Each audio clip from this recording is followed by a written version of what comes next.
Hello, this is Nifty Rat and welcome to episode 2 of my Carbcraft Let's Play series. As you can see, much work has been done since episode 1 and our completion of the skeleton farm, which has been running successfully. We've been collecting the bones that we needed to get the white dye, to get the white concrete, and you can see we've actually placed the walls. Let's go and have a look at some of the work that we've completed to date. If we drop down here, you can see that we have completed some of the walls. So we have put in 20 plus layers of white concrete that make up our exterior foundation wall to the skyscraper. Come up here, you can see we've put in areas that are going to prove our support blocks, and we will take these up to our build height. So you can see we're actually at level 64. This started at level 40, so there's roughly 23 layers of concrete. So one of the interesting things we did find when we were laying the concrete, if we just go down, so we put all the concrete down as concrete powder, and we actually put the water on in place. This was for ease. It was a lot easier to break the blocks with the shovel than it was with the pickaxe. This is our central lift area, so it contains the stairs. For anybody who's been in a modern skyscraper, we've actually chosen to go with the central approach for our lift and stairs combination, partly because I think it gives a nicer aesthetic when you look at the outside than having 2-3 stairwells. So if we just go down a level to what was, for those of you who have seen episode 1, the level 40, this was our base layer. You can see where we've put the water on the concrete, where there is another item, so in this case a lever, a button or a slab next to the concrete, the water, even though you can place the water and waterlog the blocks such as the slab, you don't get the concrete effect. It still stays as powder. And you can also therefore see we've started to put in a roof system. We decided to do a single slab with jack-o'-lantern in between for light, and we're spacing them with a gap of 3 blocks between each one, and then a slab below. My top tip for this: do the bottom slab first. When I built the roof, I actually, in order to get the levels correct, started on the top one. I placed all 9,800 or so floor blocks, and then realised I hadn't got any way of putting the jack-o'-lanterns, because if you mine through, obviously it's hard to place a block underneath. And then I certainly had got no way doing the floor, so what we're having to do is do some remedial works. I'm putting in, this is actually just andesite, it's just temporary. You can see we've got a piece of scaffolding up, and you run along the andesite and have to try and place the slabs. And we've got through a fair chunk. You can see we've done a bit offline. I would have quite a lot offline in this case to try and get it complete, and we're hoping to get that done for the live stream on Sunday. Yes, it's a bit of a derpy moment, and you can see when you do this that what we know and we have not done is we haven't lit up this floor level properly. You can see it's quite dark here, and that's because there's no light sources under the bottom level of floor.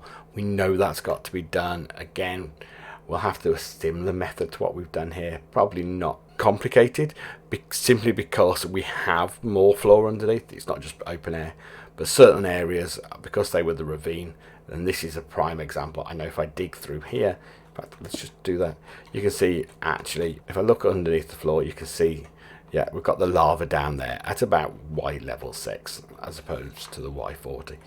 Trying to place a lit jack-o'-lantern under here is going to be quite difficult, so we'll take a similar technique and then just apply it to our blackstone slabs. So that was the work we'd done on the walls. So previously, if you remember, we built the skeleton farm over there and we hadn't really started the walls. So now we've completed for our basement area. Now this is going to be where our storage lives. We've got our zombie spawner there as well to do something with later on in the series.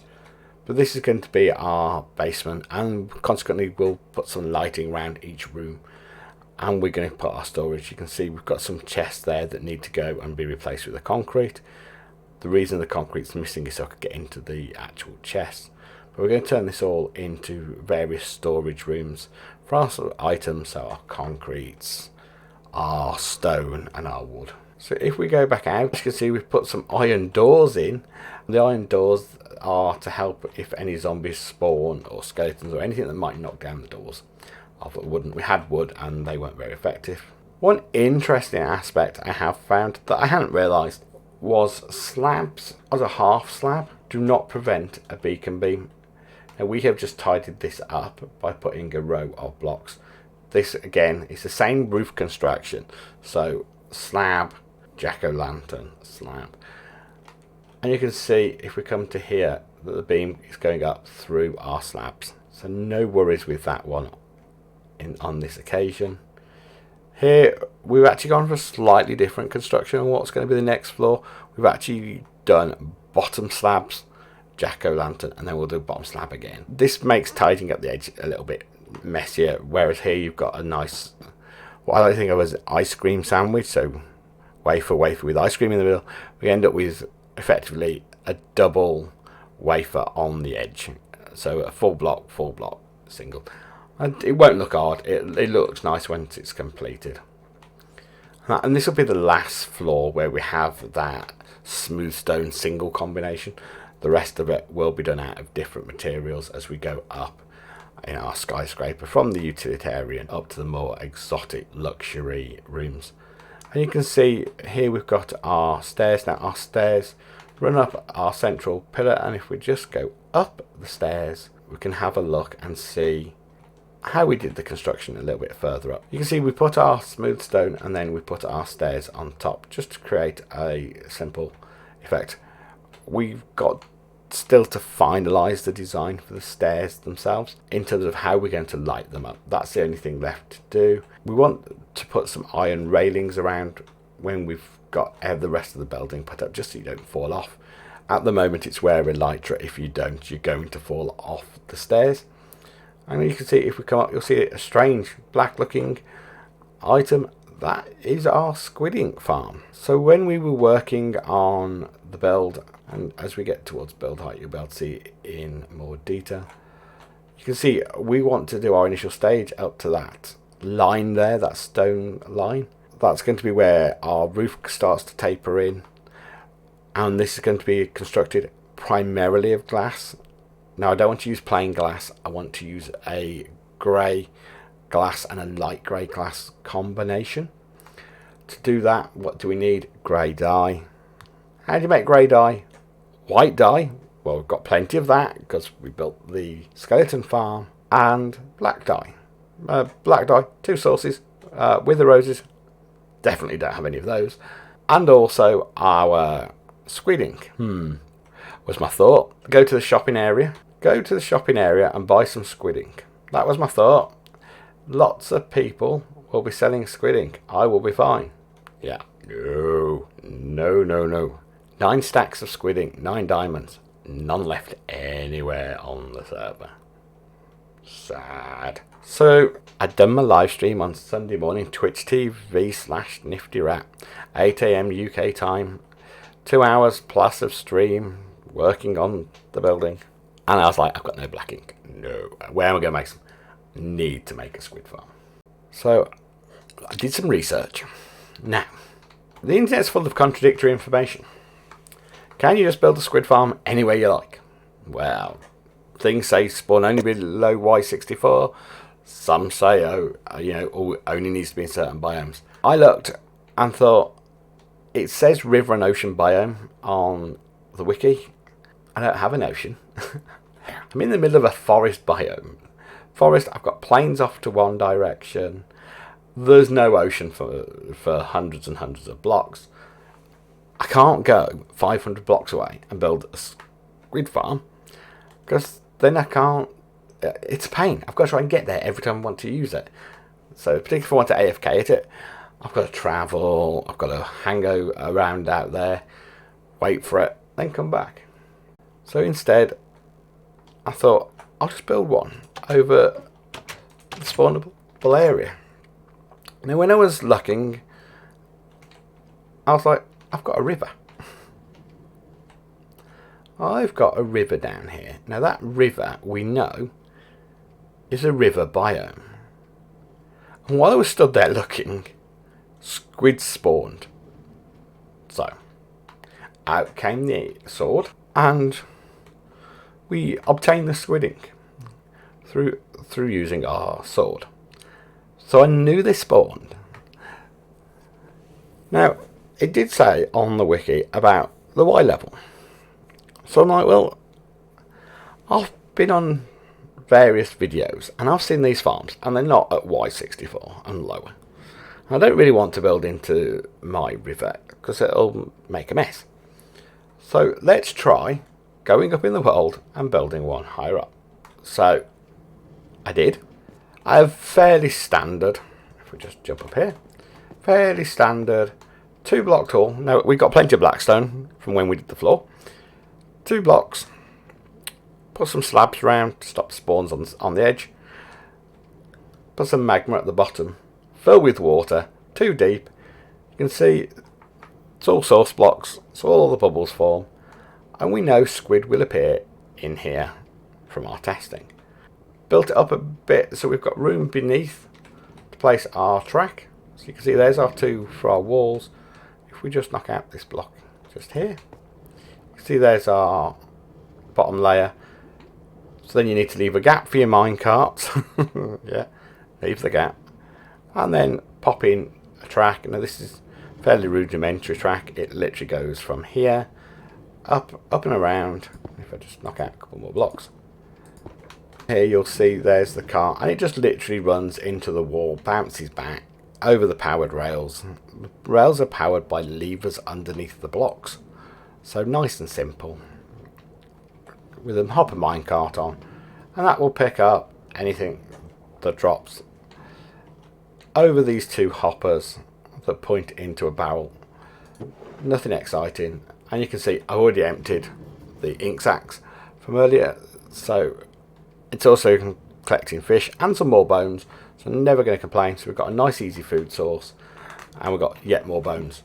So effectively it collects the white and black dye. It's not as efficient on bones by any stretch of imagination as our skeleton farm. Just pop those back. We then go, again, contradictory information, exactly how far away you need to be.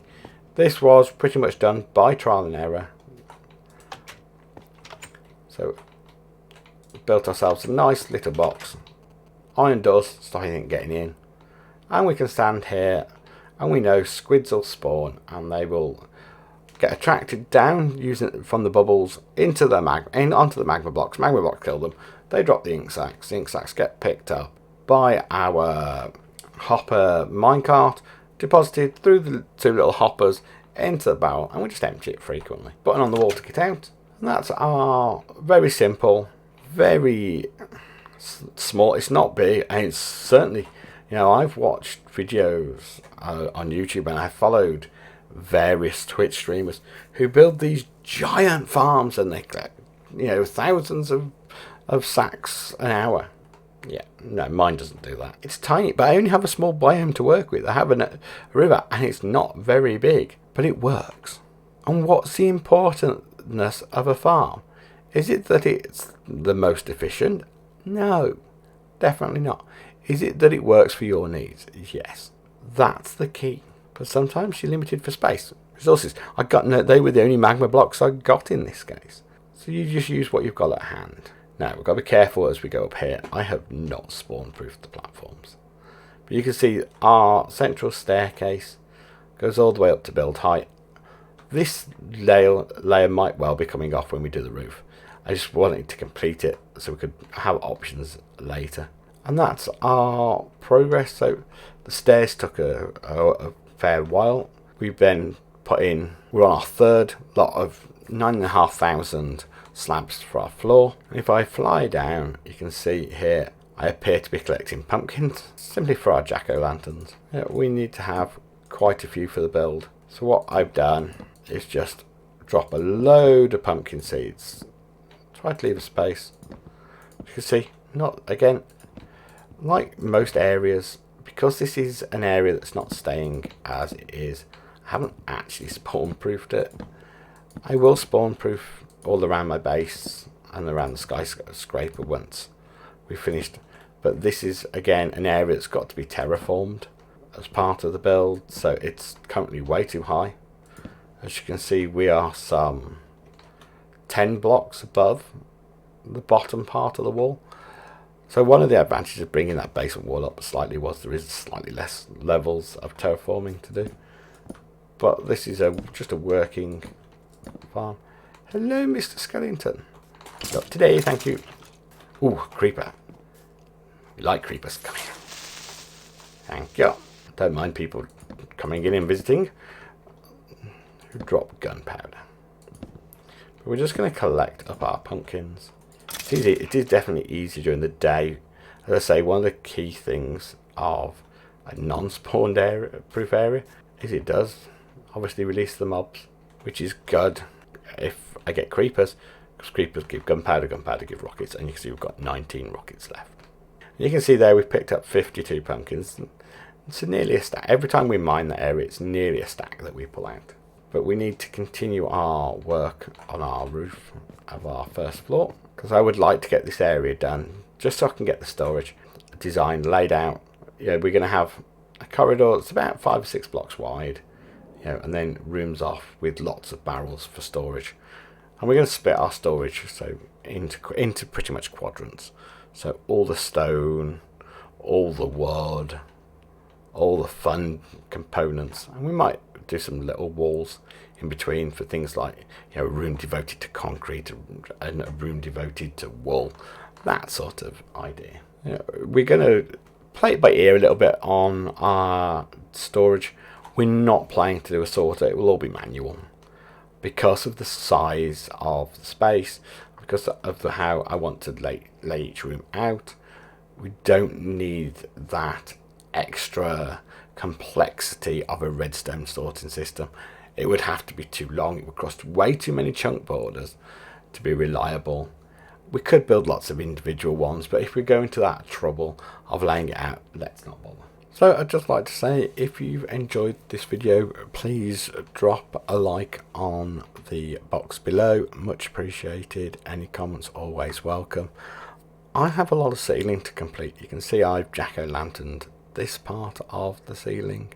I just need to put the slabs, but we need to do a lot of jack-o'-lanterns over that side. It's between 25 and 35 jack-o'-lanterns a strip, depending on exactly how long the strip works out, and then we need to slab it. So I have a lot of work planned ahead of me just to complete this ceiling, because I have to keep knocking down the andesite, relaying it, pick it up, and every time I fall off, it's a long walk back to the scaffold. Yes, I could build it closer. Yes, I could put more scaffold. But who does that? No one. No one at all. I've been Nifty Rat. This has been episode 2 on my Carbcraft Let's Play series. I hope you've enjoyed the update to the skyscraper, and I hope to see you all again next time. Bye.